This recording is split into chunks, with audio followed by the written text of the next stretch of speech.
분들이 많이 없으시네요, 아직은. 세 분만 올려주셨는데, 물론 채팅을 못 하시는 분들도 계시니까 더 많이 계시겠지만, 아직 잘 안 보신 분들도 계신 것 같아요. 어, 일단은 이 마이베스트 에듀 AI 사이트에 회원 가입을 하시고, 일요일에 참석하신 분들은 미리 해놓으시면 감사하겠습니다.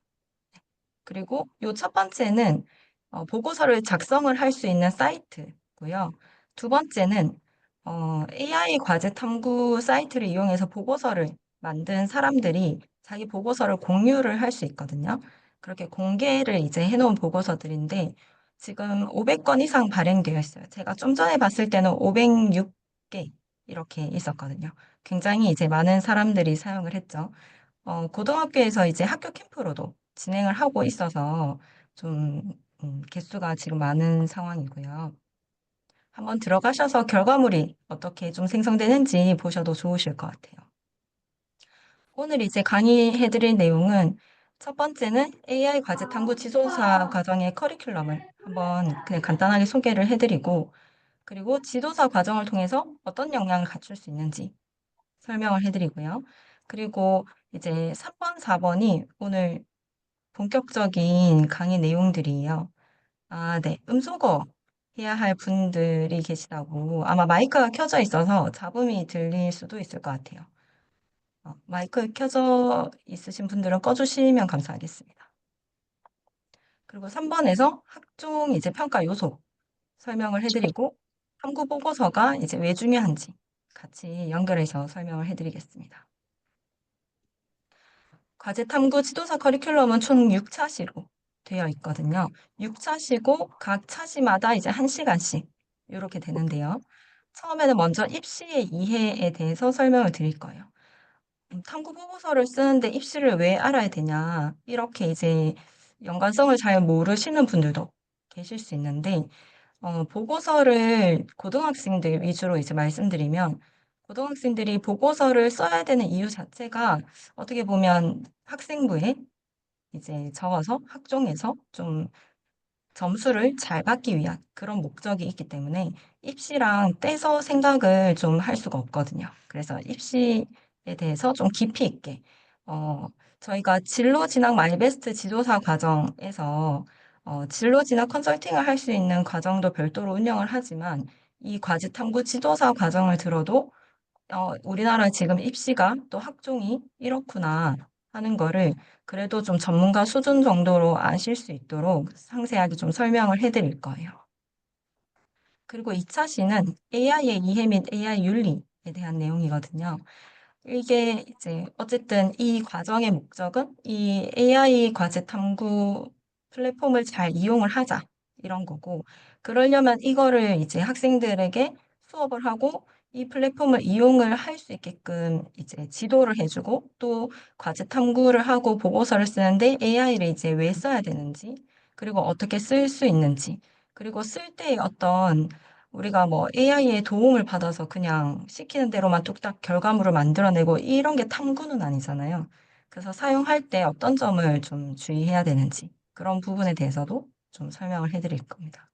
그리고 AI 탐구 보고서 작성법이 2차 시에 걸쳐서 설명이 되는데, AI의 도움을 받지 않고도 탐구 보고서를 쓸 수 있는 역량을 갖춰야 된다고 생각을 하거든요. 보고서를 기본으로 쓸 수 있는 상태에서 거기에서 시간을 좀 절약할 수 있고 좀 더 결과물의 퀄리티를 높일 수 있는 방향에서 AI를 활용하는 게 잡음이 계속 들립니다. 누가 좀 내가 해야 될 탐구를 해주세요. 학생들이 스스로 해야 될 탐구를 AI한테 강사님, 맡긴다. 이런 거는 아니거든요. 그렇게 되면 혹시 오히려 마이크를 꺼주셔야 학생들의 될 것 사고를 같은데요. 높이고 지경을 넓히고 이렇게보다는 AI한테 잡아먹히고 더 이제 생각을 안 하고 사고의 깊이가 없어지고 이런 이제 결과물을 낼 수 있기 때문에 탐구 보고서 자체에 대한 그런 이제 이해도가 높아야 된다. 이렇게 이제 생각을 해서 두 차시에 걸쳐가지고 이렇게 이제 넣어놨고요. 그리고 5차시는 이제 마이베스트 에듀 AI 플랫폼에서 각각 기능들을 이제 어떻게 사용하고 또 그런 기능들을 학생들한테 이제 강의를 할 때 어떤 부분을 좀 중점적으로 얘기를 해주고 학생들이 어, 이렇게 이제 학생들한테 얘기를 해보면 AI를 활용하는 거에 대해서 좀 부정적인 인식을 가지고 있는 학생들도 있어요. 그거는 내 탐구가 아니다. 이렇게 이제 생각하는 경우도 있는데 그게 아니라 어떻게 이제 잘 활용을 해야 되는지 그런 부분도 설명을 해주면 좋거든요. 수업을 할 때. 그래서 플랫폼의 기능 활용에 대해서 설명을 해드릴 때 그런 부분들을 좀 같이 안내를 드릴 거고요. 그리고 6차시 때는 직접 이제 작성을 해봐야겠죠. 그래서 직접 작성하는 시간을 가지면서 내가 해봐야 중간중간에 또 궁금한 것도 생기고 안 되는 부분에 대해서 또 질문할 수 있기 때문에 이렇게 총 6차시로 이루어져 있습니다. 네, 그리고 그 다음에는 이 지도사 과정을 통해서 갖출 수 있는 역량에 대해서 말씀드릴 건데, 방금 이제 말씀을 드렸지만, 일단 AI 과제 탐구 지도사 과정의 이제 진행 방향이라고 좀 적어놨는데요. AI 과제 탐구 지도사는 입시에 대한 논쟁을 펼치는 사람이 아니라 진로 진학의 방향성을 제안하고 믿음을 가지고 학생의 성장을 위해 동행하여주는 컨설턴트다. 이렇게 이제 정의를 내렸거든요. 이 과정을 이제 운영하는 게 교강사 이제 양성 과정을 운영하는 목적이 물론 이거를 이제 배워가지고 자녀들한테 좀 알려주기 위한 분들도 계시고 또는 컨설턴트로 이제 활동하는 분들도 계시고 뭐 학원에서 학생들한테 알려주기 위해서 하시는 분도 많으실 텐데 이제 이 가르침 에듀에서 이 과정을 이제 운영을 하는 목적은 이 과정을 통해서 좀 지도사의 역량을 갖춘 분들이 학교 캠프를 할 때 강사로 이제 좀 저희가 섭외하고 배정을 하려고 하는 목적이 또 있어요. 그래서 이렇게 학생을 대상으로 좀 지도를 하시게 될 텐데, 그럴 때 이제 진로 진학의 방향성을 좀 제안할 수가 있고, 또 학생을 좀 성장시켜주는 그런 이제 컨설턴트를 양성하고 싶다. 그런 이제 목적이 있습니다. 그래서 대입에 대해서 이해도 하실 수가 있고, 특히 학생부 종합 전형에 좀 초점을 맞춰가지고 설명을 드릴 거고요. 뭐 전체적인 뭐 수시 정시라든지 수시 컨설팅을 할 수 있고 정시 컨설팅을 할 수 있고 그 정도 깊이까지 들어가진 않아요. 그 정도까지 하기에는 좀 너무 양이 많고 또 이제 과제 탐구 지도자 양성 과정이라는 이런 명칭에는 그 내용까지는 좀 안 맞기 때문에 대신에 진로 진학 마이 베스트 지도사 과정 수업을 들으시면 정말 입시에 대해서, 수시 전형에 대해서, 정시에 대해서, 그리고 학생들한테 수시를 쓰고 정시를 쓸 때 이제 지원 카드를 추천해 줄 수 있는 그런 역량까지 갖출 수 있도록 좀 수업을 해드릴 겁니다. 그리고 세 번째는 탐구 보고서에 대한 이해 및 구체적인 탐구 보고서 작성법에 대해서 당연히 이제 역량을 갖추실 거고요. 그리고 AI에 대한 기본 개념, AI 윤리에 대해서, 그리고 말씀드렸던 것처럼 우리가 지금 주로 사용하는 이 플랫폼에 대한 이해, 활용, 그리고 이거에 대한 특장점, 다른 생성형 AI와 어떤 차이점이 있는지, 이런 것도 제 자신 있게 할 수 있도록 그렇게 수업을 해드릴 거고요. 그리고 중요한 거는 또 강의를 하기 위한 거기 때문에 내가 이걸 단순히 쓸 수 있다. 여기에서 끝나는 게 아니라 학생들을 대상으로 해서 강의를 할 수 있도록 역량을 갖추실 수 있도록 그렇게 이제 어, 좀 수업을 하려고 합니다. 네. 그래서 여기까지 과정에 대한 소개는 간단하게 해드렸는데요. 요거에 대해서 추가적으로 궁금한 거 있으시면 뭐 질문 남겨주시면은 좀 답변을 해드리고요. 그 구체적인 상세 안내는 제가 마칠 때 또 정리를 해놨는데 거기에서 한 번 더 말씀을 드리도록 할게요. 그 다음은 학종의 평가 요소에 대해서 한번 설명을 해드릴게요. 지금 보여드리는 이 자료들은 실제로 이제 어, 강의 커리큘럼, 강의 교재에 있는 내용들을 일부만 좀 발췌를 해가지고 설명을 해드리고 있는 거예요. 먼저 대입 전형의 종류에 대해서 이렇게 이제 써놨는데요. 대입이 크게는 수시와 정시로 나뉘어지고 수시에서는 학생부 교과 전형, 학생부 종합 전형, 논술, 뭐 그 외에도 기타 실기, 뭐 특기자 전형이 있죠. 근데 그거는 극소수니까 뺐고요. 그리고 정시에서는 수능이 있고 수능과 학생부를 같이 보는 전형이 있습니다. 이런 전형에 대해서 기본적으로 이제 이해를 하실 수 있도록 좀 설명을 드릴 거예요. 지금은 세세한 내용은 다 설명드리기 어려워서 요 정도로 이제 전형이 있고 학생부 종합 전형에 좀 초점을 맞춰서 설명을 해드린다. 이렇게 하고 넘어갈게요. 학생부 종합 전형이라고 하는 거는 입학사정관이 참여하여 학교생활 기록부를 중심으로 학생을 이제 종합 평가하는 전형이에요. 여기서 핵심은 학교생활 기록부이거든요. 지금은 어, 교사 추천서도 없어졌고 자기소개서도 없어졌기 때문에 대학에서 학생들이 했던 활동들을 볼 수 있는 게 학교생활 기록부 이거 하나인 거거든요. 그래서 이 학생부를 어떻게 이제 준비하느냐 이게 이제 좀 핵심이라고 생각을 하시면 되고요. 그리고 수치로 계산된 성적만을 반영하지 않고 지원자가 제출한 서류를 바탕으로 학업 역량뿐만 아니라 학업에 대한 노력, 의지, 열정, 적극성, 도전 정신, 발전 가능성 등을 종합적으로 평가하는 학교 교육 기반의 평가 방식이다.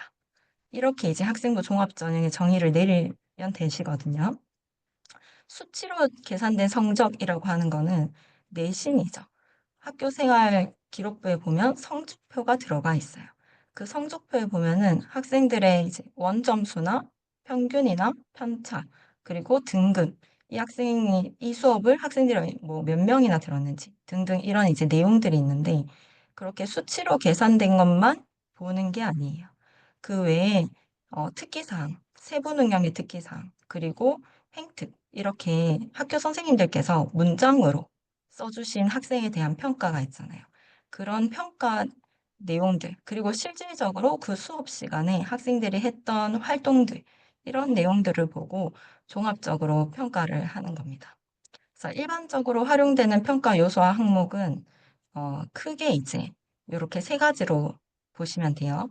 학업 역량, 진로 역량, 공동체 역량. 이렇게 세 가지가 있고 학업 역량 안에는 세부 기준이 학업 성취도, 학업 태도, 탐구력 이렇게 세 가지가 있고요. 진로 역량 안에는 전공 관련 교과 이수 노력, 그리고 전공 관련 교과 성취도, 그리고 진로 탐색 활동과 경험 이렇게 이제 들어가 있어요. 그리고 공동체 역량은 뭐 요런 것들이 이렇게 있는데 이렇게 크게 세 가지가 모든 학교가 똑같은 거는 아니지만 그래도 조금씩 뭐 표현하는 단어에 있어서 차이는 있지만 큰 방향은 학생의 학업 역량을 평가하고 진로 관련된 활동들을 평가하고 또 인성과 관련된 걸 평가한다. 이렇게 방향은 동일하거든요. 그리고 여기 밑에 적혀 있는 것처럼 대학과 전형별로 반영 비율은 달리 적용을 해요. 그래서 어떤 학교는 학업 역량이 제일 높기도 하고 진로 역량이 제일 높기도 하고 또는 학업과 진로 역량이 같은 비율로 들어가기도 합니다. 실제 이제 어, 지도사 과정 수업에서는 그런 비율도 학교별로 어떻게 다른지 다 좀 설명을 상세하게 해드릴 겁니다. 그리고 이렇게 이제 평가 요소, 평가 기준 중에서 보면 여기 탐구력이라는 게 있고 진로 탐색 활동과 경험이라는 내용이 있죠. 그래서 이런 부분들을 뭐를 보고 평가를 하겠어요, 당연히. 학생들이 탐구 활동을 어떤 걸 했냐, 이런 걸 이제 보고 평가를 하게 되겠죠. 세특에 적혀 있는 학생의 탐구 활동. 그러면은 학생이 탐구 활동을 해야 돼요. 그리고 탐구 활동을 하기만 하고 끝나는 게 아니라 내가 했던 탐구 활동을 보고서로 정리를 하고 또 그 보고서를 마지막에 세특을 작성하는 시기에 자기 평가서로 또 정리를 하는 이런 이제 과정이 필요하거든요. 그리고 학교 생활 기록부 평가가 이제 중요도가 높아지고 있다. 이렇게 이제 제목을 적어놨는데요. 정량적인 교과 성적뿐만 아니라 교과별 세부 능력 및 특기사항의 기록을 통해 교과 활동 및 학생의 참여도, 성실성, 태도 등을 종합적으로 평가한다. 좀 전에 이제 말씀드렸던 부분이고요. 그리고 창의적 체험 활동 특기사항, 행동 특성 및 종합 전형 등 학교 생활 기록부에 기재된 내용을 통해서 학업 역량, 진로 역량, 공동체 역량을 평가한다. 어, 여기 위에서는 교과별 세부 능력의 특기사항을 말씀을 드렸고, 여기 아래에서는 창체 활동이, 창체 활동이라고 하면은 자율활동, 동아리활동, 진로활동 이렇게거든요. 여기에 적히는 특기사항. 그리고 담임 선생님이 학생에 대해서 종합적으로 적어주시는 행동 특성 및 종합 의견. 이렇게 나눠서 좀 설명을 상세하게 해드릴 예정이고요. 그리고 학교 생활 충실도를 기반으로 대학에서 수학할 수 있는 능력을 고등학교 과정에서 충실하게 키워왔는지를 평가한다. 이 부분도 이제 중요하거든요. 학교 생활 충실도를 기반으로라고 했잖아요. 그래서 어, 뭐 몇 년 전이라고 이제 제가 좀 나눠서 한번 말씀드릴게요. 몇 년 전까지만 해도 학생들이 진로 관련이다라고 하면 교과 내용과 상관없는 진로 관련 탐구도 많이 하고 그걸 학생부에 많이 적고 또 그렇게 하는 학생들이 대학의 합격까지도 이렇게 이제 많이 했었어요. 그런데 지금은 대학에서 평가를 하고 이제 학생부를 보는 이런 기준이 고등학교 교과 과정에 초점이 맞춰져 있거든요. 그래서 교과 수업 시간에 하는 내용을 얼만큼 충실하게 배우고 잘 이해했는지 이게 이제 중요하기 때문에 내가 목표로 하는 진로 또 학과가 있다라고 했을 때 대학에서 배우는 내용을 고등학교에서 미리 배우고 탐구를 하고 이게 아니라 그럼 대학에서 이러이러한 내용을 배우는데 그럼 내가 고등학교에서 내가 배우고 있는 교과 내용 중에서 그 지식이 이제 기반이 되는 배경 지식이나 기초 지식이 뭔가 이런 거를 이제 생각을 해보고 그거에 대한 심화 탐구 학습 요런 방향으로 이제 활동을 해주는 게 훨씬 좋은 평가를 받을 수가 있습니다. 그래서 2024년도 대입부터 학교생활 기록부에 수상 경력, 뭐 개인 봉사활동, 자율동아리, 독서활동 상황 이런 거 대입에 반영 안 되는 거 모두 알고 계시죠? 그래서 이런 것들이 빠지면서 교과 성취도와 교과 활동이 더욱 중요해졌어요. 그래서 그런 학생들의 노력을 보여줄 수 있는 가장 좋은 수단이 탐구 보고서를 작성을 하는 거고요. 그런 탐구 보고서 작성을 통해서 학생들이 자기 주도적으로 노력하고 좀 탐구해서 진로를 위한 준비를 했다. 이런 것들을 좀 잘 보여줄 수가 있습니다. 그리고 정규 동아리하고 교육과정 계획에 따라서 교사가 지도한 봉사활동 실적은 여전히 이제 반영이 되고요. 교내 활동에서의 학교생활 충실도가 좀 중요해졌다. 요거 기억해 주시면 되고, 그리고 독서 활동은 여기에서 이제 미반영 된다라고 했지만, 이렇게 한 번 더 써놓은 이유는 대입에 이 학생부 내용에서 독서 활동 상황이라고 표로 되어 있는 거는 미반영하는 게 맞지만, 독서 활동은 여전히 중요해요. 그래서 창의적 체험 활동이 그 특기사항을 적을 수가 있잖아요. 그리고 교과에서도 교과별로 세부능력 및 특기사항을 적을 수가 있죠. 그래서 학생들이 탐구 활동을 하면서 읽었던 책, 그런 책을 읽고 나서 또 후속 활동을 했던 탐구 활동, 이런 것들은 이렇게 세특에 모두 이제 적고 책 제목도 같이 넣어주면 됩니다. 그리고 지적 호기심, 지적 수준, 탐구력, 이런 것들을 이제 판단을 할 때 이 대학에서도 책, 어떤 책을 읽었냐, 책을 읽고 탐구를 했냐, 아니면은 단순히 이제 조사만 하고 탐구를 했냐, 여기에서 평가가 또 달라지거든요. 그래서 독서 활동은 여전히 중요하다. 이렇게 기억을 해주시면 됩니다. 그리고 다음에 보여드릴 거는 건국대, 경희대, 연세대, 중앙대, 한국외대 이렇게 5개 대학이 공동 연구를 해서 발표한 자료가 있어요. 이 공동 연구를 해서 학종에 대해서 평가 이제 기준을 만들어 가지고 발표한 자료를 이제 한번 꼭 읽어 보시면 좋은데요. 여기를 보면 학생이 대학 입학 후에 학업 수행에 적합한 역량을 갖추고 있는지에 대해서 학생부의 내용을 종합적으로 평가한다. 그러니까 대학의 입장에서는 이 학생이 우리 대학에 우리 학과에 입학을 했을 때 이 수업을 잘 따라가고 훌륭하게 과제를 수행해내고 그리고 나중에 대학을 졸업해서 사회에 나갔을 때도 어떻게 이제 이름을 떨치고 우리 학교 이름을 높일 수 있나 이런 것들을 이제 중점적으로 보고 평가를 하는 거거든요. 그래서 그런 역량을 갖추고 있는지 그거를 학생부를 통해서 평가를 하는 거예요.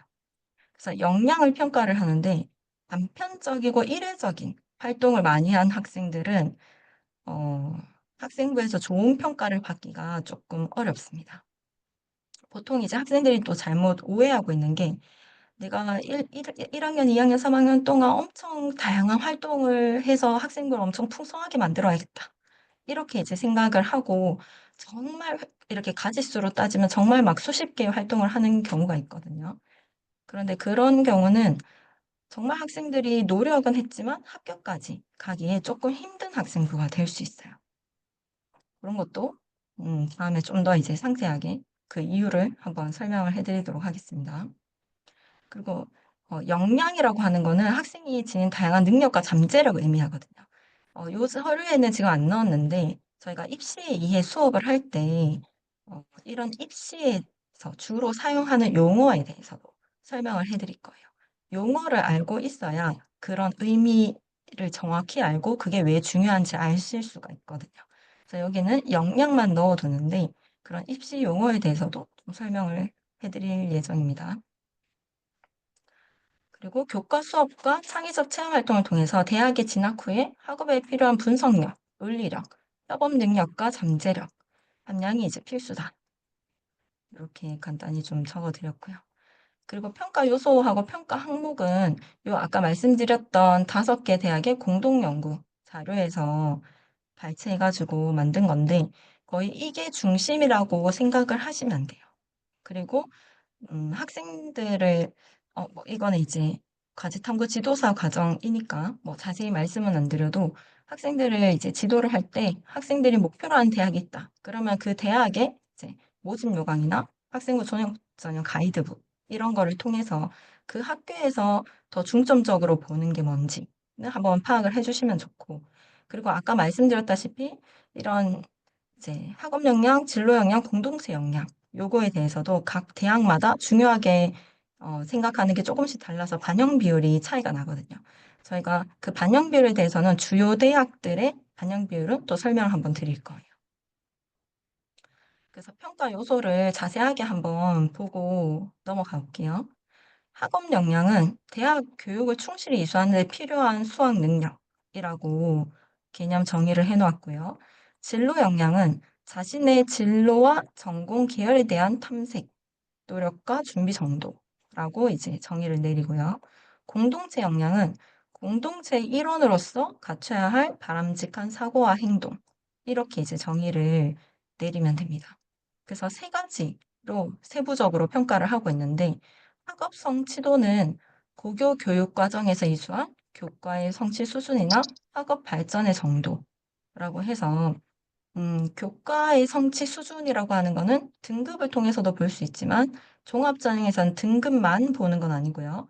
원점수와 평균 편차, 그리고 이 수업을 몇 명에서 들었나 이렇게 다 종합적으로 평가를 하고 있고 등급이 안 나오는 과목들도 있죠. 그런 경우는 이제 성취도를 보고 성취 비율을 보고 같이 평가를 합니다. 그리고 학업 발전의 정도. 이 부분을 보면 이제 학업이 얼만큼 발전했나. 이거는 성적의 추이를 보고 알 수 있거든요. 점점점 우상향 해가는 성적이냐, 아니면 내려가는 성적이냐. 이거에 따라서도 최종 평균을 냈을 때 내신 등급이 비슷한 학생이라도 대학에서는 다른 평가를 합니다. 그리고 학업 태도를 보시면은 학업의 수행하고 학습해 나가려는 의지와 노력이라고 되어 있거든요. 그래서 이런 학업 태도라는 부분은 숫자로 나타낼 수가 없죠. 학업 태도는 이제 세특을 통해서 보여줄 수 있는 부분이고요. 그리고 학습해 나가려는 의지나 노력, 이 부분에 대해서 단순히 선생님이 학생에 대해서 이런 의지가 있다, 이렇게 열심히 한다라고 칭찬만 적혀 있는 것보다는 입학사정관들이 학생부를 봤을 때 어, 진짜 의지를 가지고 노력을 했네라고 하는 근거가 되는 활동이 있어야 돼요. 그게 이제 탐구 활동이고 탐구 보고서로 결과물을 이제 정리를 하는 거죠. 그리고 탐구력인데 탐구력은 지적 호기심을 바탕으로 사물과 현상에 대해 탐구하고 문제를 해결하려는 노력이거든요. 일단 지적 호기심이 있어야겠죠. 지적 호기심이 없는 학생들도 많아요. 그냥 단순히 선생님이 설명해 준 거를 문제 풀기 위해서 그냥 배우고 익히는 학생. 이런 학생들은 사실 종합전형에서 원하는 인재상은 아니에요. 그래서 지적 호기심을 바탕으로 어떤 거를 배웠을 때, 왜 네. 그럴까? 이게 어떻게 그렇지? 그렇다면 이거는 이렇게 어떤 것과 연결되지? 이게 일상생활 속에서 어떻게 활용될까? 이런 이제 지적 호기심이 있어야 되고, 그리고 궁금증에서만 끝난 학생들도 정말 많거든요. 근데 그런 궁금증에서 끝나지 않고 그런 사물과 현상에 대해서 실질적으로 탐구를 진행을 하고, 그리고 그런 문제를 이제 해결하려고 노력하는 이런 이제 모습까지 보여줘야 그게 이제 탐구력입니다. 그리고 탐구력이라고 하는 거는 결과물에서도 차이가 나겠죠. 예를 들어서 음, 어느 날 길을 가다가 어, 하늘이 파랗네. 하늘을 왜 파랄까? 우주는 까만색이고 구름은 흰색인데 왜 우리가 보는 파란 하늘은 파란색으로 보이지? 이런 의문점이 생겼어요. 근데 누구는 그냥 예쁘네 하고 이렇게 지나가겠죠. 근데 이런 지적 호기심을 바탕으로 해서 탐구를 해 나가는데 그러면 이제 탐구를 제대로 하면은 뭔가 하늘이 사람의 눈을 봤을 때 파랗게 보이는 과학적 원리가 뭔지를 알아내고 내가 새롭게 알게 된 그 과학적 원리를 탐구 보고서에 이제 결과로 적게끔 되겠죠. 그런데 탐구력이 조금 없는 학생들은 그런 원리까지 찾아내기가 어려울 수 있고 또는 엉뚱한 길로 빠질 수가 있어요. '하늘이 왜 파랗지?' 하고 탐구하다 보니까 어 결론이 '바다가 파란 이유.' 이렇게 이제 도출하는 학생들도 정말 많아요. 물론 하늘이 파란 이유 이런 주제는 아니지만 탐구를 이제 지도를 해 보면 태초에 가지고 있었던 의문점 이거에 집중해서 탐구를 해 나가지 못하고 이상한 길로 빠져서 결론을 도출하는 경우도 있거든요. 이런 경우에 "탐구 보고서를 썼다."라고 해서 "탐구력이 있다."라고 하기는 어렵죠. 그리고 탐구의 결과물이 너무 당연한 내용을 얘기를 하는 경우도 많아요. 그런 경우에도 "탐구력이 있다."라고 하기는 어렵습니다. 그래서 탐구력이라고 하는 거는 단순히 '탐구 보고서를 썼다.' 이걸로 인정을 받을 수 있는 게 아니라 진짜 제대로 탐구해서 새롭게 어떤 학습을 하는 그런 이제 결과를 도출할 수 있는 그런 거를 이제 탐구력이라고 하고 학생들이 그런 탐구력을 담고 있는 보고서를 쓸 수 있도록 이제 지도를 해 주는 게 이런 이제 선생님의 이런 강사의 이제 필요성 그런 이제 목적이라고 할 수 있을 것 같아요. 그리고 두 번째 이제 진로 역량에는 전공 관련 교과 이수 노력이 있고 요거는 고교 교육 과정에서 전공이 필요한 과목을 선택하여 이수한 정도. 요 이제 학업 성취도 하고 이 전공 관련 교과 이수 노력은 비슷한 부분이 있죠. 고교 교육 과정에서 이거는 이수한 교과인 거고 이거는 전공에 필요한 과목이에요. 그래서 어 뭐 예를 들어서 '나는 컴퓨터 관련 학과를 가고 싶다.' 이렇게 이제 생각을 하고 학종을 준비하는 학생이 뭐 프로그래밍이라든지 인공지능 기초라든지 뭐 인공지능 수학이라든지 이런 이제 관련 교과를 하나도 안 들었다. 그러면은 그런 과목을 듣고 오는 학생들의 이제 같이 경쟁을 했을 때 당연히 경쟁력이 떨어지고 낮은 점수를 받을 수밖에 없겠죠. 그래서 그렇게 얼만큼 이수하려고 노력을 했냐, 얼만큼 했냐, 그리고 거기에서 또 성취도도 당연히 중요해요. 두 번째 있죠. 전공 관련 교과 성취도. 그래서 전공이 필요한 과목을 수강하고 수강만 하고 끝이 아니잖아요. 들었는데 C야. 들었는데 B야. 이러면은 '아 이 학생이 관심은 있는데 조금 역량은 없네.' 이렇게 이제 될 수 있잖아요. 그래서 취득한 이제 학업 성취 수준도 중요합니다. 그리고 진로 탐색 활동과 경험은 자신의 진로를 탐색하는 과정에서 이루어진 활동이나 경험 및 노력 정도예요. 그러면 이제 우리가 보면은 진로 역량의 이 두 개는 교과였잖아요. 교과를 뭐를 이수했냐, 얼만큼 잘했냐 이렇게 두 개인 거고 이 세 번째가 진로 관련 탐구 보고서가 되는 거예요. 진로를 탐색하는 과정에서 이루어진 활동. 어떤 활동을 했냐 이런 걸 알려면은 또 세특에 쓰여져 있어야 되고 세특에 쓰려면은 학생들이 뭔가 결과물의 형태로 학교에 제출을 해야 되는 거잖아요. 그런 거를 이제 탐구 보고서를 써서 제출을 해야 학교 선생님들도 세특에 써 주실 수가 있겠죠. 그래서 그런 경험이나 노력 정도 이것도 진로 관련 탐구 보고서를 얘기하는 거구나. 이렇게 이제 생각을 해주시면 됩니다. 그리고 공동체 역량은, 네, 지금은 넘어가겠습니다. 이거는 다음번에 설명해 드리고요. 그리고 이제 다음 학생부 위주 종합전형 대비 방법이라고 제목을 붙여놨는데요. 대학의 평가 항목과 요소를 참고해서 준비 전략 세우자. 우리가 방금 봤던 게 평가 요소하고 평가 항목이잖아요. 공동체 역량이 안 중요해서 넘어간 건 아닙니다. 네, 오늘 1시간 안에 좀 맛보기 강의를 하려고 해서 넘어가는 거예요. 그래서 이런 걸 참고해서 준비 전략을 당연히 세워야겠죠. 내 전공과 관련해서 어떤 과목이 중요한지, 그리고 과목을 위해서 공부는 어떻게 나갈지, 또 탐구력과 진로 역량을 보여주기 위해서 어떤 주제로 탐구 활동들을 해나갈지, 이런 것들을 세워야 되고요. 그리고 학생부 위주 종합 전형 준비는 교과 수업에서 시작한다. 제가 아까 계속 강조를 해드렸죠.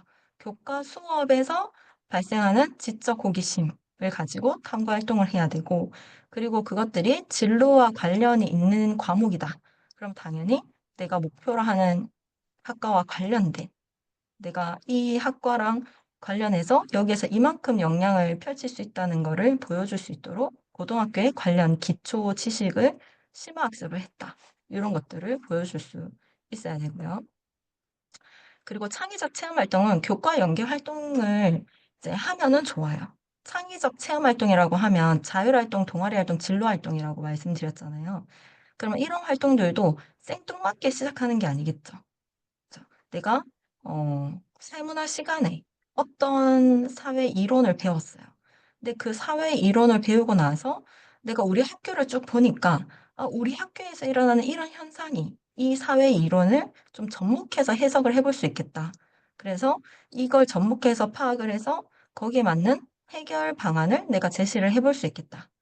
이렇게 생각이 들면 그거를 동아리 활동이나 진로 활동 시간을 이용을 해서 그렇게 분석하고 해결 방안도 모색해보고 실질적으로 그거를 실천을 해보고 이런 것들이 이제 창의적 체험 활동에 쓰여지면은 좋은 평가를 받을 수가 있습니다. 그리고 정량 평가와 정성 평가를 이제 구분해서 준비를 하자. 정량 평가는 수치적으로 이렇게 딱딱딱 떨어지는 평가이고요. 정성 평가는 종합적으로 평가를 하는 거예요. 그래서 정량 평가는 학업 성취도 쉽게 얘기하면 성적표에 담기는 모든 숫자들 이렇게 이제 생각을 해주시면 되고 정성 평가는 스특을 통해서 평가를 받는다 이렇게 생각을 해주시면 돼요. 그래서 학업 태도와 탐구력 우리 여기 위에서 봤죠. 음. 요거는 이제 선생님이 세특에 기술해 주신 내용들을 통해서 평가를 받는 거예요. 그래서 이 이제 학업 성취도를 위해서는 뭐 열심히 공부를 하는 이런 이제 방법이고 시험을 잘 치고 수행평가를 잘하고 이런 이제 준비가 필요하니까 거기 맞춰서 이제 준비를 해줘야 되고 정성평가는 내가 세특을 위해서 그러면 이 세특에 어떤 탐구 활동을 넣을지 근데 그게 수행평가로 진행이 되는 탐구 활동일 수도 있고 아니면 수행평가는 뭐 단순히 뭐 시험, 서술형 시험 이런 걸 했다. 그러면은 세특용 활동을 또 학교 선생님들이 계획을 하시거든요. 그래서 그런 활동을 이제 계획을 좀 잘 해두면 됩니다. 그래서 조금 철저한 학생들은 보통 이제 각 과목별로 평가 계획을 이미 선생님들은 다 세워 놓으세요. 학기가 시작을 할 때. 그래서 그런 것들을 공지를 하거든요. 이렇게 학생들한테 봐라 하고 주시는 선생님도 계세요. 학기 초에. 지금 제가 컨설팅 하는 학생들도 벌써 수행평가 많이 받아오거든요. 시작은 4월, 5월에 한다 이렇게 하는데 벌써 이제 미리 예고를 해주시는 거예요. 그렇게 하시는 선생님들도 있고 학생들한테 주진 않지만 학교 홈페이지를 가면 그걸 알 수가 있어요. 그리고 올해 거가 당장 모르겠다 이렇게 해도 보통 그 전년도 것도 다 올라와 있기 때문에 어, 많이 안 바뀌는 경우가 많거든요. 같은 과목에 같은 선생님이다 이러면은 그래서 그것들을 보고 학기 초에 또는 학기가 시작하기 전에 미리 탐구 계획을 세워요. 어떤 과목은 어떤 내용으로 이런 주제로 해야겠다. 이런 식으로. 그래서 그런 이제 준비를 할 수가 있고요. 그 진로 역량은 정량평가, 정성평가를 나눴을 때 당연히 진로 관련 교과 이수 노력하고 성적이 되겠고요. 그리고 정성평가는 위에 거랑 거의 비슷해요. 근데 그런 탐구력을 진로 관련 활동을 통해서 보여준다. 이렇게 보시면 됩니다. 그리고 공동체 역량은 정성평가를 하겠죠. 단 공동체 역량을 어떻게 정량평가할 수 있는 게 크게 없죠. 봉사활동 시간 정도 있지만 봉사활동 시간은 이제 외부 활동을 이제 못하고 교내 활동을 하기 때문에 보통 학교에서 기본적으로 시키는 청소라든지 여러 활동만 해도 어느 정도 시간이 채워져요. 그래서 봉사활동 시간으로 뭔가 점수를 잘 받고 못 받고 이런 부분은 크게 없지만 인성이 중요한 진로들이 있잖아요. 뭐 의학 계열이라든지 교육 계열이라든지 요런 부분에 있어서는 봉사활동 시간을 내가 쪼끔 신경을 써 주고 또 봉사활동 내용 또한 좀 신경을 써 줘야 됩니다. 그 부분도 나중에 한번 설명을 해 드릴게요. 그리고 정성평가에서 좋은 평가를 받는 방법은 과정에 충실하고 노력하는 과정을 보여주고 자기 주도적인 과정이 드러날 수 있도록 이제 해 주는 게 좋아요. 그래서 이런 이제 선생님의 피드백을 받자. 이렇게 이제 적어 놨죠. 보통 이제 어 학생들이 학교 선생님과의 관계가 이렇게 이제 좀 어려운 학생들이 있어요. 학교 선생님한테 뭘 물어보기 부담스럽고 학교 선생님을 찾아가는 게 좀 어려운 이런 이제 경우가 많은데 그래도 결국에는 내가 탐구 보고서를 열심히 쓰고 뭔가 활동을 열심히 해도 그걸 세특에 써 주시는 게 학교 선생님들이시기 때문에 이제 이런 내가 충실하게 노력하고 뭔가 자기주도적으로 활동을 하고 탐구를 하고 이런 과정들을 이제 세특에 잘 적으려면 내가 그런 것들도 기록을 해서 자기 평가서에 당연히 잘 담아내야 되는데 학교 선생님의 좀 그러니까 소통을 하면서 피드백도 받고 요렇게 하는 과정도 아주 중요합니다. 그래서 이렇게 간단하게 좀 설명 한번 드리고 넘어갈게요. 다음이 이제 탐구 보고서가 왜 중요하냐, 탐구 보고서가 왜 중요하냐 지금 계속 설명드린 것 같아요. 근데 여기서 이제 한 번 더 정리하고 넘어가면은 탐구력이라고 하는 게 이렇게 이제 정의되어 있어요. 어떤 대상에 대해 호기심을 가지고 깊고 폭넓게 탐구할 수 있는 능력이거든요. 이제 깊고 폭넓게 탐구한다는 게 중요해요. 탐구 보고서를 그냥 단순히 형태만 맞춰서 쓴다. 이게 이제 탐구력을 보여줄 수 있는 거는 아니거든요. 그래서 탐구 활동의 우수성이냐, 탐구 능력이냐, 탐구 역량이냐, 요런 부분에 대해서도 좀 이제 생각을 해 봐야 되고, 요런 부분에 대해서도 이제 예시를 들어서 다음에 한번 좀 더 자세하게 설명을 드려 보겠습니다. 그리고 지적 호기심을 바탕으로 사물에 대해 깊게 탐구하고 문제를 해결하려는 노력. 이게 이제 또 탐구력이라고 할 수 있는데요. 어, 밑에 보면 교과와 각종 탐구 활동 등을 통해 지식의 폭을 확장하려고 노력하고 있는가? 요런 질문들은 이제 학교에서 평가하는 이제 기준에 보시면 이런 질문들을 다 해놨어요. 그러면 이런 것들을 이제 좀 파악을 하고 학생들을 지도를 해주면 좋겠죠. 탐구력을 본다고 했는데, 여기서 탐구력을 본다고 했는데, 내가 탐구력이 뭔지 정확하게 모르고, 또 탐구력을 대학에서 어떤 시각으로 평가하는지 모르는데 학생들한테 탐구력이 드러나는 탐구 보고서를 써라. 이렇게 이제 하지는 못하잖아요. 그래서 요런 이제 대학에서 봤을 때 여기 이제 건국대 왜 이렇게 적혀 있는데 대학에서 봤을 때 탐구력을 평가할 때 어떤 문항으로 평가를 하는지 요런 것들도 잘 알고 계셔야 됩니다. 그래서 교과와 각종 탐구 활동을 통해 구체적인 성과를 보이고 있는가? 그 탐구 활동에서 펼쳐지는 학문에 대한 열의와 지적 관심을 가지고 있는가? 요렇게 탐구력에 대해서 되게 구체적으로 평가를 하고 있죠. 그리고 학업 역량 중에서 탐구 능력 관련 평가 세부 내용들이에요. 이렇게 이제 각각 대학마다 그죠? 탐구력에 대해서 이렇게 어떤 기준으로 보고 있는지를 알 수가 있거든요. 그래서 목표로 하는 대학들에 대해서 꼭 확인을 해 봐야 되고 이제 학생을 지도하는 선생님들이시니까 각각 이제 학생들이 목표로 하는 주요 대학들에서 탐구 능력 대해서 어떻게 세부적으로 보고 있는지는 좀 공부를 해서 익혀두시면 좋습니다. 그리고 공통평가 항목과 학교생활기록부 항목의 연계를 한번 보시면요. 학업 역량 평가 항목별 평가 가능한 학생부 항목 점수 비율, 요렇게 이제 표로 나타냈는데요. 학업 역량이 아까 이렇게 세부적으로 보면 학업 성취도, 학업 태도, 학업 의지, 탐구 활동 이렇게 볼 수 있거든요. 이름이 이제 조금씩 달라지긴 하지만 이 탐구 활동이 매너 탐구력 이렇게 보시면 되고 이게 보면 당연히 뭐 출결해서 탐구 활동 볼 게 없겠죠. 자율 활동에서 학업 성취도, 학업 태도, 학업 의지, 탐구 활동 중에서 탐구 활동 평가하는 비율이 가장 높죠. 그리고 동아리 활동에서도 나머지 1.3, 1.2 밖에 안 되는데 16.8 비율이 동아리 활동에서는 '아 그럼 탐구력을 꼭 보여줘야 되는구나.' 이렇게 생각을 하고 있어야 돼요.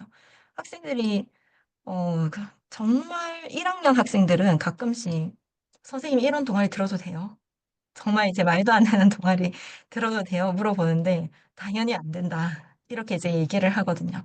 그래서 탐구할 수 있는 동아리 그리고 그 탐구력을 진로와 같이 보여줄 수 있는 탐구를 했을 때 가장 좋은 평가를 받을 수가 있습니다. 밑에서 진로 역량에서도 또 한번 볼 거예요. 그리고 봉사활동은 지금 000 이렇게 되어 있죠. 그리고 진로 활동에서 학업 성취도, 학업 태도, 학업 의지, 그리고 탐구 활동에서 15.5 동아리 활동, 진로 활동 이렇게 두 개가 상체 활동에서 차지하는 비율이 굉장히 높죠. 보통 이제 자율 활동 같은 경우에는 탐구 활동을 많이 쓰진 않아요. 이제 올해 이제 고1 부터는 자율자치활동이라고 이렇게 말을 하는데 보통 학교에서 하는 이제 행사들 근데 그 행사들이 뭔가 탐구 활동으로 들어갈 수도 있지만 참여하고 그리고 학급에서 어떤 직책을 맡고 있거나 학교 행사 요런 것들이 좀 많이 들어가거든요. 근데 동아리 활동이나 진로 활동은 그렇지가 않죠. 동아리는 학생이 진짜 내가 원해서 내가 선택해서 한 동아리고 그 동아리에서도 여러 활동 중에서도 내가 집중해서 내가 진짜 관심 있는 분야의 어떤 활동을 해서 세특을 적잖아요. 그리고 진로 활동은 당연히 내가 진로와 관련된 활동들을 적게끔 되어 있고요. 그래서 그 중요도가 아주 높고요. 여기서 탐구 활동을 주로 평가를 하고 교과는 다르죠. 교과 세특에서는 학업 성취도 요게 54.7 이고 학업 태도와 학업 의지가 24 이고 탐구 활동 9.9 예요. 그래서 아까 앞에서도 말씀드렸던 것처럼 지금 대학에서는 학교 생활의 충실도 그래서 고교 교육 과정에 대해서 학생들이 진짜 얼만큼 충실하고 많이 익혔고 그걸 심화학습했냐 이런 것들을 보기 때문에 이제 그 교과에서는 교과에 충실하게 탐구력을 보여줄 수 있는 활동을 진로 활동을 엮거나 이러지 않고 진짜 그런 학업의 성취도로 보여줄 수 있는 탐구 활동을 한다. 이렇게 생각을 해 주시면 될 것 같아요. 그리고 세특 요거는 이제 두 개 같이 보시면 돼요. 교과하고 세특은 성적하고 세특 같이 묶어서 보시면 됩니다. 그래서 학업의 교육 과정에 충실한 탐구 활동을 통해서 이 두 개를 다 만족시킨다. 요렇게 보시면 돼요. 그리고 행특은 네. 요렇게 보고 넘어가실게요. 행특은 공동체 영역을 또 주로 보여줄 수 있는 항목입니다. 나중에 설명 한번 해 드릴 거예요. 그리고 진로 역량에 대해서도 점수를 보면 제일 높은 게 동아리 활동에 31.1 이고 진로 활동에 32.3 해서 전공 관련 활동과 경험이죠. 전공 관련 활동과 경험도 아까 앞에서 이게 이제 탐구 활동이다. 이렇게 한번 말씀을 드렸죠. 탐구 보고서를 쓰는 활동. 그래서 여기 보시면은 학생부 기록 항목, 요 항목들하고 평가 항목들하고 어떻게 연계돼서 항목별로 점수 비율이 어떻냐를 봤을 때, 아, 진짜 학생들이 학생부 종합 전형으로 대학에 합격을 하려면 학구력을 보여주지 않고는 합격하기 어렵겠구나. 이걸 이제 아실 수가 있죠. 이렇게. 그래서 탐구력을 보여줄 수 있는 탐구 보고서를 작성할 수 있게끔 학생들을 지도를 하는 게 굉장히 중요하구나. 이렇게 이제 확실하게 알 수가 있습니다.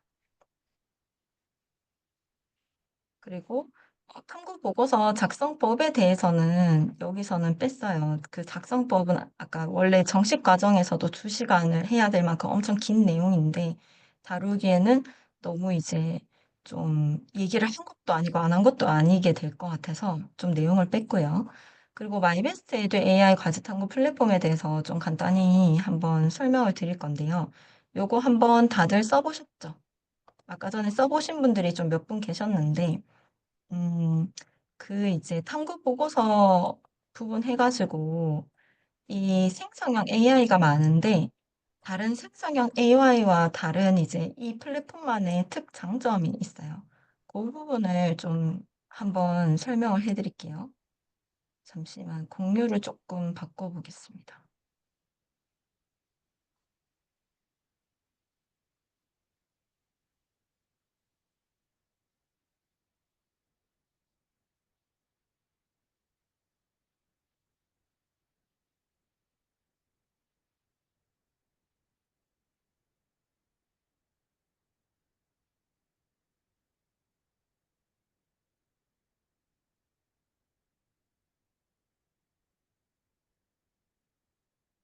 여기 보시면 이제 어, 제가 요거 캡처해서 넣어둔 거거든요. AI 기반 과제 탐구 보고서 작성해서 지금 초급, 중급, 고급 이렇게 이제 3단계로 나눠져 있거든요. 이제 우리가 일반적으로 생성형 AI를 이용해서 보고서를 쓸 때 도움받고 요런 이제 경우가 많아요. 근데 뭐 예를 들어서 챗GPT다라고 했을 때 챗GPT를 이용해서 보고서를 쓸 때 결과물을 잘 받을 수 있는 학생도 있고 진짜 뭐, 챗GPT 뭐 아무것도 도움이 안 되더라. 라고 할 정도로 도움을 못 받는 학생도 있어요. 원하는 대답을 전혀 못 받는 학생들도 있어요.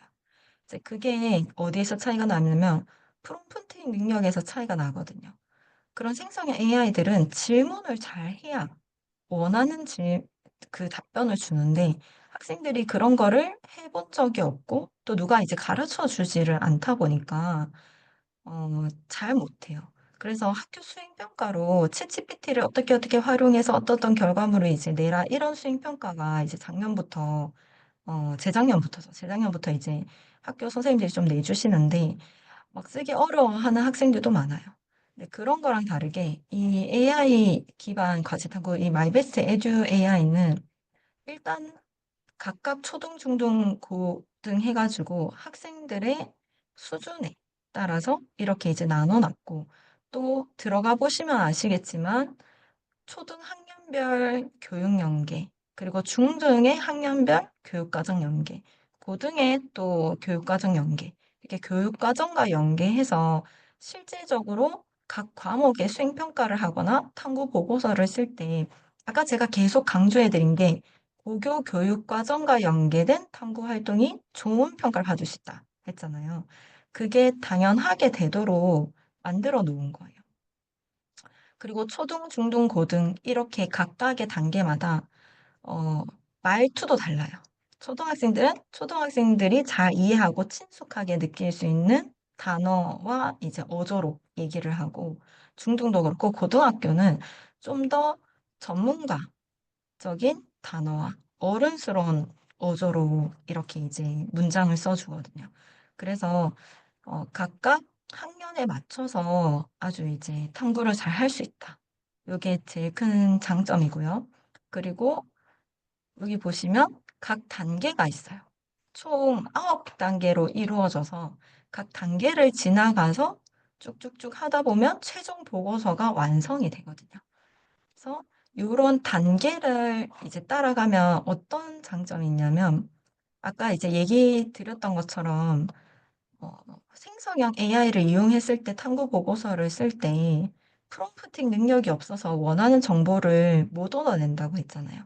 근데 여기서는 아예 탐구 보고서를 쓰는 프로세서가 정해져 있는 거예요. 그래서 이제 기본 정보 단계에서는 학생이 내가 이제 이따가 보여드릴 건데, 내 학년을 설정하고, 내 목표, 학과, 그리고 희망 직업, 그리고 어떤 과목을 할 건지, 이렇게 다 선택을 하게끔 되어 있고, 그리고 키워드 단계, 주제 선정 단계로 넘어가도 프롬프팅을 이미 해놓고 학생들이 거기에 맞는 답을 쓰면 돼요. 그래서 처음 쓰는 이제 탐구 보고서를 처음 쓰는 학생들도 이 9단계를 차분히 따라가면 완성도 있는 구조적인 보고서를 작성을 이제 해낼 수가 있어요. 근데 이렇게 이제 한번 작성을 해보면은 그러면 AI가 그냥 시키는 대로 답변만 쓴다. 이렇게 이제 생각이 드실 수도 있겠지만 그게 아니라 보고서를 쓰는 학생들한테 보고서는 이런 이런 단계를 거쳐서 쓰는 거야. 라는 거를 알려주는 거예요. 그래서 이렇게 AI를 처음에 이용을 해서 써보면서 아, 보고서가 이런 단계로 이어지는구나. 아, 체계적인 보고서를 잘 쓰려면 이런 거를 내가 생각해보고 결정하고 이런 내용을 보고서에 담아야 되는구나. 이렇게 이제 알 수가 있거든요. 그래서 이런 식으로 이제 과목 같은 경우에도 여기 과목 선택을 누르면요. 이렇게 각 교과가 떠요. 교과를 또 한번 클릭을 하면 이 교과 안에 있는 새 교과목들이 또 떠요. 교과 안에 과목들이 또 다양하게 있잖아요. 그런 과목들이 다 뜨고 또 그 안에서 학습 목표나 주요 주제 이런 것들이 뜨면서 학생들이 내가 과학에 대해서 한번 탐구를 해야 된다. 예를 들어서 과학 수행 평가다. 이렇게 했을 때 그러면 그 과학 안에 무슨 과목이 있지? 근데 이거는 물리학 원의 수업이야. 그럼 물리학 원을 이제 선택을 해가지고 그 관련된 주제들만 추천을 이제 받을 수가 있어요. 근데 그 관련된 과목을 추천받을 때도 여기 보면은 관심 있는 계열이나 희망학과 희망 직업을 적게끔 돼 있잖아요. 그래서 어, 이 이제 내가 선택한 과목의 내용 중에서 내가 관심 있는 계열과 학과와 직업과 또 관련된 과목에 대한 탐구를 할 수가 있는 거예요. 그래서 키워드 다음 단계로 넘어와서 키워드를 이렇게 또 내가 직접 적어도 되지만, 나는, 어, 앞으로 이제 이런 직업과 이런 학과를 가고 싶은데, 예를 들어서 나는 사회학자가 되고 싶은데, 지금 하는, 세계사 수업에서 어떤 탐구를 할 수 있을지 잘 모르겠어. 이렇게도 될 수 있잖아요. 그러면은 한번 찾아보는 거예요. 물론 우리가 이제 교과 과정에서는 그 교과 내용에 충실해야 되기 때문에 진로랑 억지로 연관을 시킬 필요는 없어요. 아니, 너무 이제 안 맞다 이러면은 그 과목에 충실해서 과목의 학업 역량을 보여줄 수 있는 탐구를 해도 돼요. 그런데 우리가 아까 여기 앞에서 이제 어, 여기 아니에요. 이 PPT가 아니에요. 아까 전에 아까 전에 이제 보여드렸죠. 비율. 비율 기억하고 계시죠? 비율을 아까 보여드렸을 때 교과에서 당연히 이제 교과 학업 성취도와 학업 태도 의지가 엄청 점수가 높았지만 세특을 봤을 때는 또 탐구 활동의 세특 그 점수 비율도 높았잖아요. 그리고 진로 역량에서 봤을 때 세특을 통해서 전공에 대한 관심과 이해 이것도 아까 42 비율이 이제 42%였고 전공 관련 활동과 경험도 23.4%였단 말이야. 그러면 교육 과정에 충실하는 거 오케이 제일 중요해. 그런데 거기다가 이 교육 과정에 충실하면서도 진로 관련 주제로 탐구를 할 수 있네. 이러면은 제일 베스트가 되는 거예요.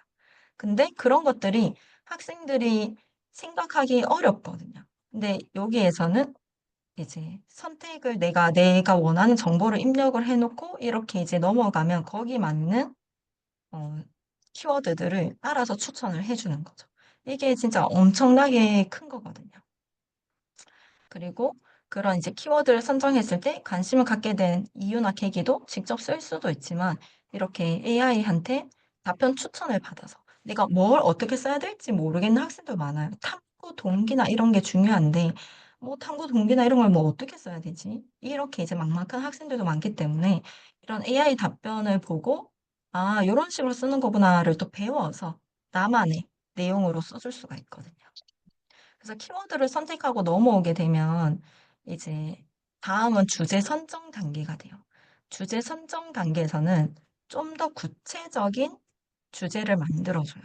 앞에 내가 선택했던 나의 정보들, 그리고 탐구 키워드, 이런 것들을 기반으로 해서 실질적으로 탐구할 수 있는 좀 구체적인 주제를 주는 거거든요. 그래서 이런 식으로 이제 실질적으로 활동을 해볼 수 있도록 주고 있어요. 근데 이거를 하나만 주는 게 아니라 주제 추천을 적게는 한 4-5 개, 많게는 10개 정도 이렇게 다양한 주제를 줘서 학생들이 이렇게 주제를 보고 어떤 거를 할지 스스로 결정을 할 수 있어요. 이게 또 장점이 뭐냐면 만약에 하나만 준다 이러면 학생이 원하는 주제를 하는 게 아니죠. 그냥 AI가 시키는 대로 따라가는 것밖에 없잖아요. 근데 주제를 다양하게 주기 때문에 학생 스스로 '아 내가 이런 거를 해야겠다.'라고 고민을 해 보고 선택을 해서 나의 탐구를 이제 할 수가 있어요. 그리고 이렇게 여러 개 주제 나왔을 때 여기 직접 입력하기가 있잖아요. 그럼 여기에다가 위에 주제들을 보니까 '나만의 이런 주제로 탐구해 보면 좋겠는데?' 하는 생각이 드는 탐구 주제를 직접 쓰면 돼요, 여기 칸에다가. 어 그래서 이제 요렇게 탐구 유형 같은 경우에도 주제를 추천해 주는 거에 맞춰 가지고 유형에 적합한 걸로 탐구 유형 방식을 또 추천을 해 줘요. 그래서 이런 주제로는 만약에 주제에 따라서 막 열 몇 가지 이런 유형을 다 주면 학생들이 또 잘 몰라요. 음. '이런 주제 탐구하려면은 탐구 방법은 뭐 써야 될까?' 이렇게 이제 또 고민이 되는데 이거는 "주제에 따라서 이런 이런 방식으로 탐구를 할 수 있어." 하고 이제 좁혀서 추천을 해 주기 때문에 훨씬 수월하게 학생들이 탐구를 해 나갈 수가 있습니다. 그래서 동기 목적, 방법 계획, 자료 조사 분석, 그리고 결과 정리하고 결론 도출을 하고 참고 문헌도 이제 추천을 받을 수가 있어요. 참고 문헌 이제 추천을 누르면은 이 AI가 지금까지 썼던 내용들에서 키워드 3 개를 추출하고 그 키워드로 DBPR의 이 데이터를 쓰거든요. 그래서 DBPR의 데이터에서 관련된 키워드로 검색을 해서 논문을 이제 추천해 줘요. 물론 이제 키워드만 뽑아서 추천을 해 주다 보니까 안 맞는 논문이 나올 때도 있어요. 근데 이렇게 쭉 읽어 보고 관련된 것들만 좀 추가로 선택을 하면 되고 또 추천해 준 논문을 내가 추가적으로 더 이제 찾아 읽어 본다거나 이렇게 이제 할 수가 있습니다. 그리고 보고서 작성할 때 목차도 AI 추천을 누르면 지금까지 썼던 내용들에 맞는 목차로 기본 목차거든요, 이거는.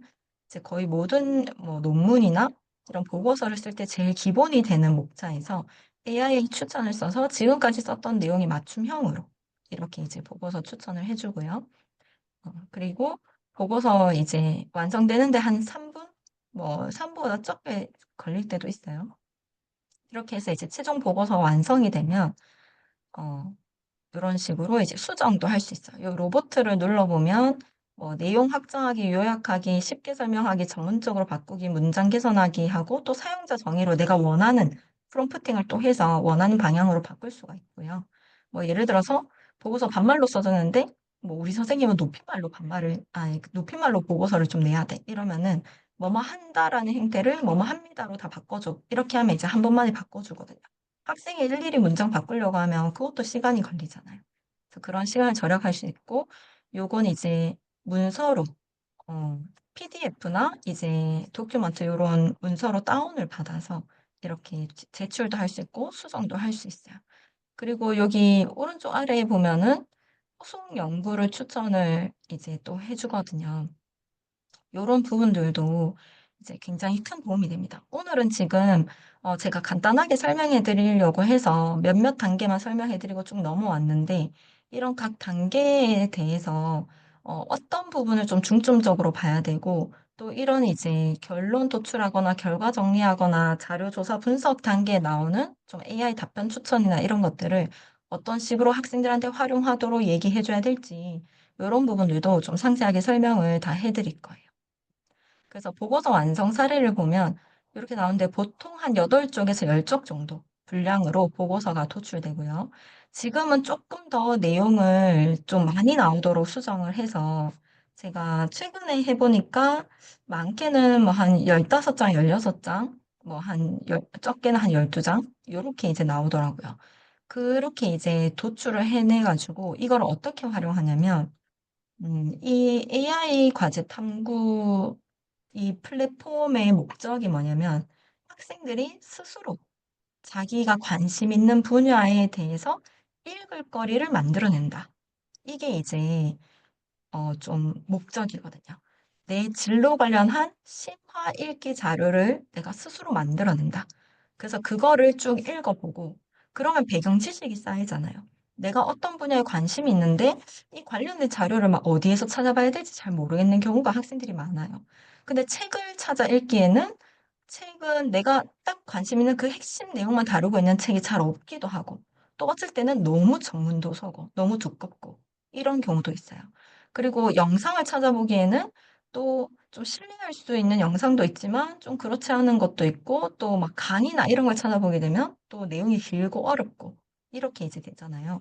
그래서 그런 학생들을 위해서 진짜 자기가 관심 있는 분야에 딱 집중해서 한 열 몇 장 분량에 금방 읽을 수 있는 정도의 분량을 스스로 도출해내고 그거를 읽어서 배경 지식을 쌓은 다음에 그때부터 진짜 또 나만의 탐구가 그때부터 시작을 할 수가 있는 거예요.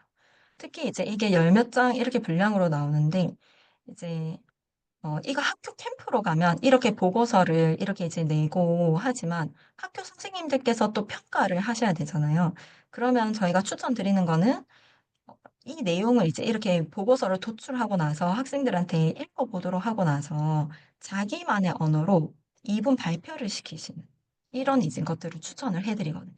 그러면은 학생들은 내가 관련 분야의 자료를, 정보를 습득하고 지식을 이제 획득할 수 있어서 도움이 되고, 그거를 또 발표를 해야 되기 때문에 당연히 읽어보고 익히고 내가 중요하다고 생각하는 내용 위주로 발표 대본을 정리를 해서 발표를 하게끔 돼 있거든요. 그래서 음, 그런 식으로 학생들 평가는 또 왜냐면 이게 결과 도출된 이 결과물만 가지고 뭔가 학생들을 평가하기는 어려우시니까요. 그렇게 이제 추천을 드리고 이제 또 학생들한테는 그럼 이런 배경 지식을 쌓았잖아요.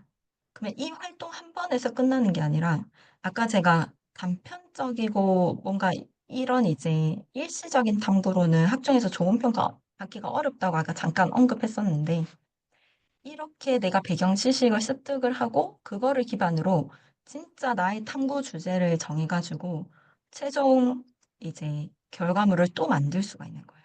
그러면 동아리의 활동 보고서로 또는 진로 활동의 활동 보고서로 또는 어떤 과목의 수행 평가를 하는데 내가 이런 배경 지식을 가지고 그러면은 이 수행 평가는 요런 이제 주제로 한번 보고서를 써보면 좋겠다. 왜냐면 학교 수행평가로 선생님들이 과제를 내주실 때는 보고서 분량을 보통 정해주세요. 2장, 뭐 3장, 이런 식으로 되게 짧게 정해주세요. 왜냐면 선생님들께서 그 보고서를 읽어보고 평가하고 이렇게 점수를 주셔야 되는데 너무 길면은 시간이 너무 오래 걸리잖아요. 그리고 2, 3장 정도만 해도 충분히 핵심을 다 담을 수 있거든요. 그러면은 그럴 때 이제 학생들이 내가 이렇게 AI를 이용해서 쭉 한번 생성을 해보고 그 생성 결과물을 읽어보면서 그 지식을 바탕으로 2, 3장짜리 핵심 보고서를 만들어서 제출을 할 수가 있는 거예요. 그래서 그런 식으로 이 AI 마이베스트 에듀 AI 과제 탐구가 다른 생성형 AI와 엄청 다른 특장점, 특히나 이 교육 환경에 엄청 친화적이고 교육적으로 잘 쓸 수 있는 이런 이제 좀 장점을 가지고 있다. 이렇게 자신 있게 말씀드릴 수가 있습니다. 음. 그리고 이제 여기 뒤에 보시면은 LMS 기능이 있어요. 그래서 단체 관리자, 선생님들께서 단체 관리자로 학급을 생성해서 학생들을 이제 관리를 하실 수가 있거든요. 그래서 이제 학생들은 이제 단체 회원으로 로그인을 하면 되고, 선생님은 단체 관리자로 이렇게 이제 로그인을 하셔가지고 학급을 만들어서 이렇게 학생들을 일괄적으로 생성을 해서 에그머니, 에그머니로 이제 보고서를 만들잖아요. 에그머니를 분배할 수도 있고 회수할 수도 있고. 요렇게 이제 굉장히 단체로 수업을 할 때 쓰기에 정말 좋습니다. 그리고 학생들이 이렇게 생성한 결과물을 어 한 번에 이렇게 아까 전에 공개 탐구 보고서에 보면 500몇 개가 있다 했잖아요. 그쪽으로 올리면은 학교 선생님들께서 각각 내용을 확인하실 수도 있고, 물론 PDF 파일로 다운받을 수 있으니까 다운받아서 파일로 이제 거두셔 가지고 이렇게 보실 수도 있어요.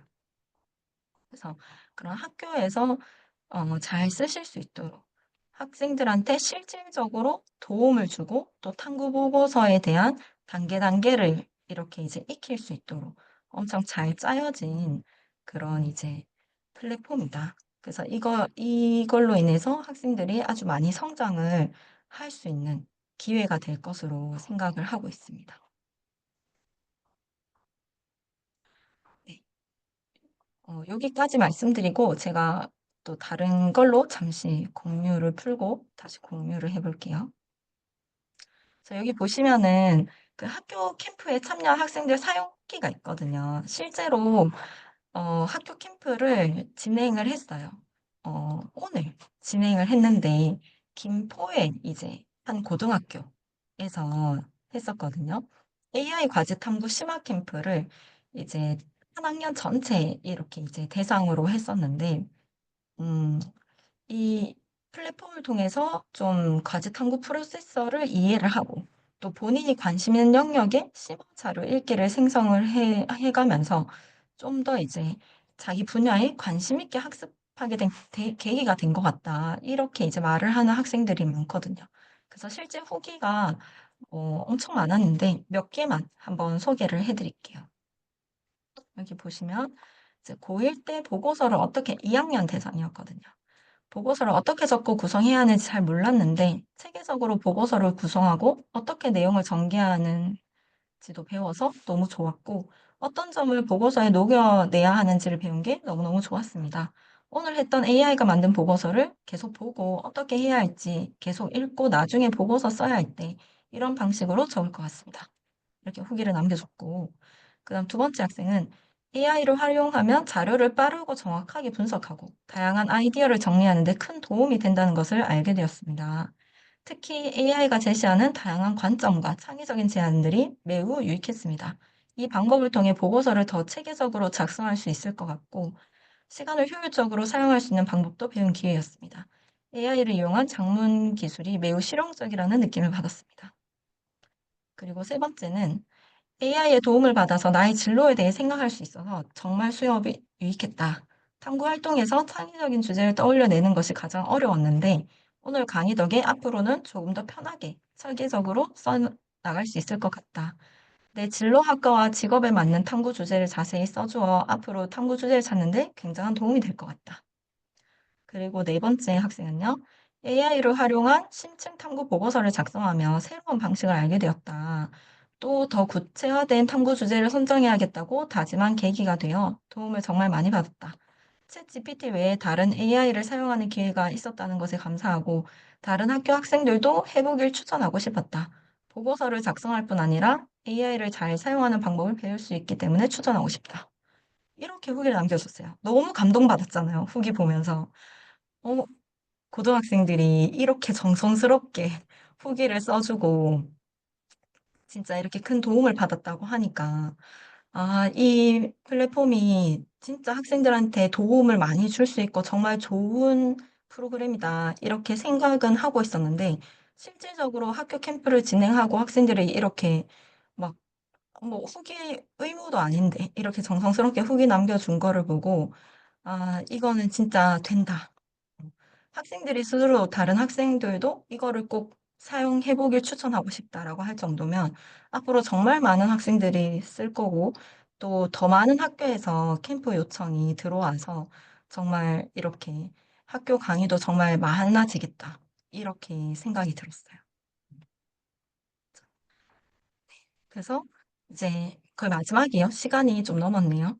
AI 과제 탐구 지도사 이것 과정에 대해서 제가 세부 사항을 한번 말씀드릴게요. 일단 교육비는 부가세 포함해서 22만 원, 20만 원의 부가세 이제 2만 원 이렇게 해서 22만 원인데요. 요번 일요일에 열리는 일기는 저희가 특별 이벤트로 해서 이제 교육비 15만 원에 국어에세 15,000원 해서 16만 5천 원. 요렇게 이제 홍보를 했었습니다. 이 부분이 이제 부가세가 별도 이렇게만 적혀 있고 금액이 16만 5천 원 안 적혀 있어서 처음에는 조금 이제 헷갈리신 분들이 있으셔서 제가 개별적으로 말씀도 드렸는데요. 일단 요번 일요일에 열리는 수업은 이제 요 금액이다. 알아주시면 되고, 그리고 20% 할인 적용되는 분들도 계세요. 그 교육봉사단체 오늘과 내일의 학교 정회원 분들은 20% 할인이 되시고 또 이제 AI 동화 작가 지도사 과정 수료한 분들도 있으실 거예요. 요 AI 플랫폼에 AI 동화 작가, AI 과제 탐구 이렇게 두 개가 있거든요. 그래서 그 과정을 수료하신 분들도 제가 이제 어쨌든 같은 가르침 에듀 안에 있는 과정이라서 똑같이 20% 할인을 해드리고, 진로지랑 마이베스트 지도사 과정도 다음 주 일요일부터 이제 시작을 하거든요. 그 수업이랑 이번에 AI 과제 탐구 지도사 수업이랑 동시에 이제 등록을 해주시는 분들께도 20% 적용을 해드리고 있어요. 참고해 주시면 감사하겠습니다. 그리고 강의 교재는 저희가 PDF 파일로 무료로 이제 제공을 해드리고요. 수업 시작 전에 신청해 주실 때 쓴 메일 주소로 발송을 해드릴 예정입니다. 그리고 강의 녹화 영상은 저희가 이제 실시간 온라인 강의거든요. 그래서 실시간으로 이제 참석을 해주셔야 되는데, 6차시가 조금 길다 보니까 다 이렇게 실시간으로 듣기 어려운 분들도 계실 것 같고, 또 들을 때는 좀 이해했는데 또 잘 모르겠다, 뭐 이런 분이 생겨서 복습이 또 필요하실 수가 있잖아요. 그래서 강의 녹화 영상을 3일 동안 오픈을 좀 해드릴 거예요. 그래서 그런 보실 수 있는 링크를 드릴 거고, 요번 일기는 또 이제 강의 영상을 일주일간 보실 수 있도록 열어드릴 예정입니다. 그리고 자격증 발급은 수료 이후에 별도로 신청 폼을 보내드릴 거거든요.